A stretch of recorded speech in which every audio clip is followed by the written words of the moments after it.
நாம கிடைக்கிற வரலாற்றுடன் வாழ்க சிவாஜி, வாழ்க சிவாஜி, வாழ்க சிவாஜி, ஓங்க நாம. நன்றி.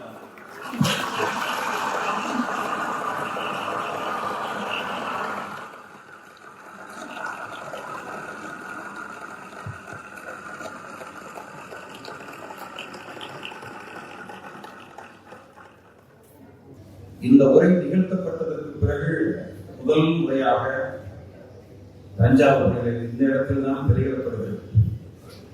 ஆனால் சிவகுமார் அவர்கள் ஈரோடு புத்தக திருவிழாவிலே இதே போன்ற வரலாற்று சிறப்பு மிக்க உரைகளை ஏறத்தாழ 10 உரைகளை அவர் நிகழ்த்தியிருக்கிறார்.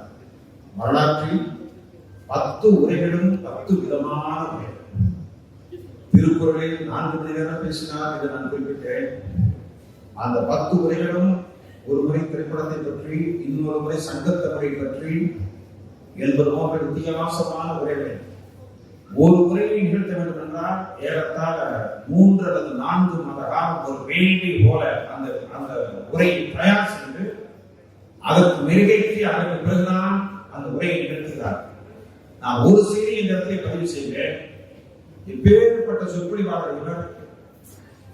ஆனால் பணத்திற்காக எந்த காலத்திலும் ஆசைப்படாத ஒரு மகத்தான ஆத்மாதான் சிவகுமார்.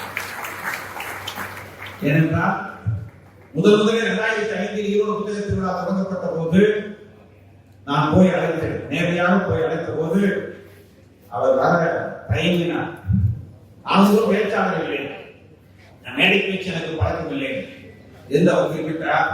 மறுபடியும் ஒரு வருட காலம் காத்திருந்து இரண்டாவது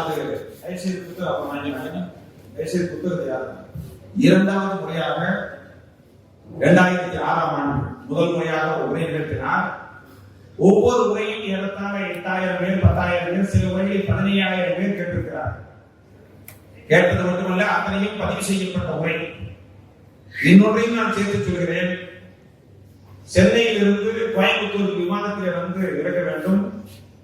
கோயம்புத்தூரிலிருந்து ஈரோட்டுக்கு விமான நிலையத்தில் இருந்து காரில் வர வேண்டும்.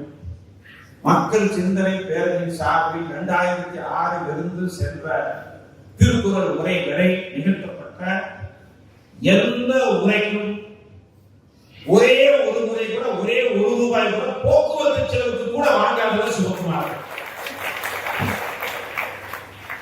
சென்னையிலிருந்து வருகிற விமானத்திற்காக நாங்கள் கொடுக்கிறோம், வேண்டாம். மக்கள் சிந்தனை பேரவை செய்யக்கூடிய அந்த மகத்தான பணி போதும். சரி, பரவாயில்லை, ஒரு காரை அனுப்புகிறோம் ஈரோட்டில் இருந்து, வேண்டாம். என்னுடைய காரிலிருந்து நான் கோயம்புத்தூரிலிருந்து வருகிறேன். தங்குவதற்காக ஏற்பாடு செய்யணும், வேண்டாம். என் நண்பர் வீடு இருக்குது, அங்கு தங்குகிறேன். எளிமையின் இலக்கணமாக உண்மையான ஒரு மகத்தான மனிதராக, நாம் பார்க்கிறாத அளவுக்கு மகத்தான சாதனை செய்த ஒரு மனிதராக திகழக்கூடிய மரியாதைக்குரிய சிவகுமார் அவர்கள் அவ்வளவு பெரிய நடிகராக இருந்தாலும் நடிகர் சிவாஜி கணேசனை எவரெஸ்ட் சிகரத்தை கொண்டு போய் வைத்து ஏதோ சாதாரண ஒரு மனிதனை போல இன்னை சித்தரித்துக் கொண்டு அவருக்கு அடுத்தபடியாக இருந்த நிலையில இருந்தவர் அப்படி காட்டிக் கொள்ளாமல் ஒரு மகத்தான எளிமையோடு அவர் திகழ்கிறார். அவரை பழகிய காலத்தில் இருந்து எவ்வளவு யதார்த்தமான உண்மையான திகழ்கிற மனிதர் தஞ்சாவூர் பகுதியிலே அவர் முன்னிலையில் இன்னொன்று அந்த நிகழ்ச்சிக்கு எல்லா நிகழ்ச்சிக்கும் அவருடைய துணையாக வந்ததில்லை. ஆனால் 2018 7 ஆண்டுகளுக்கு முன்பு பேசப்பட்ட அந்த உரையின் போது நீங்க கண்டிப்பாக வர வேண்டும் என்று நாங்கள் அழைத்த காரணத்தால் அன்பு சகோதரி அவர்கள் அந்த நிகழ்ச்சிக்கும் வந்திருந்தார். அவரை இந்த நிகழ்ச்சிக்கும் வந்திருப்பது நமக்கு ரொம்ப பெருமையாக இருக்கிறது. மரியாதைக்குரிய சகோதரியார் அவர்களை மேடைக்கு வருமாறு உங்கள் அனைவரும் சார்பில் அன்போடு வேண்டுகிறோம். மக்கள் சிந்தனை பேரவையின் நம்முடைய பொறுப்பாளர், மாவட்ட பொறுப்பாளர்கள் தயவு செய்து இந்த குழுவினர் உடனடியாக மேடைக்கு வரும்போது அன்போடு கேட்டுக் கொள்கிறோம். தயவு செய்து காலதாமதம் இல்லாமல் உடனே மேடைக்கு வரவும். எல்லா குழுவினர் அனைவரும் அந்த குழுவினர் மக்கள் சிந்தனை பேரவையின் குழுவினர் அனைவரும் ஒரு நிமிடம் கூட தாமதம் இல்லாமல் தனியாக அழைக்க வேண்டும் என்று நினைக்காமல் உடனே மேடைக்கு வரவும். ஆகவே நீங்கள் அத்தனை பேர் மேடைக்கு வந்த பிறகு இந்த நிகழ்ச்சி இப்போது நிறைவேற இருக்கிறது. தயவு செய்து அந்த குழுவினர் அத்தனை பேர் மேடைக்கு வரவும். நம்ம சகோதரியார் அவர்கள் நம்முடைய மரியாதைக்குரிய சிவகுமார் அவர்களோடு இணைந்து நின்று இந்த மகத்தான நிகழ்ச்சியை தஞ்சாவூர் பகுதியிலே 3வது முறையாக தஞ்சாவூர் வந்ததாக ஒரு குறிப்பிட்டார். இது ஒரு வரலாற்று நிகழ்வு.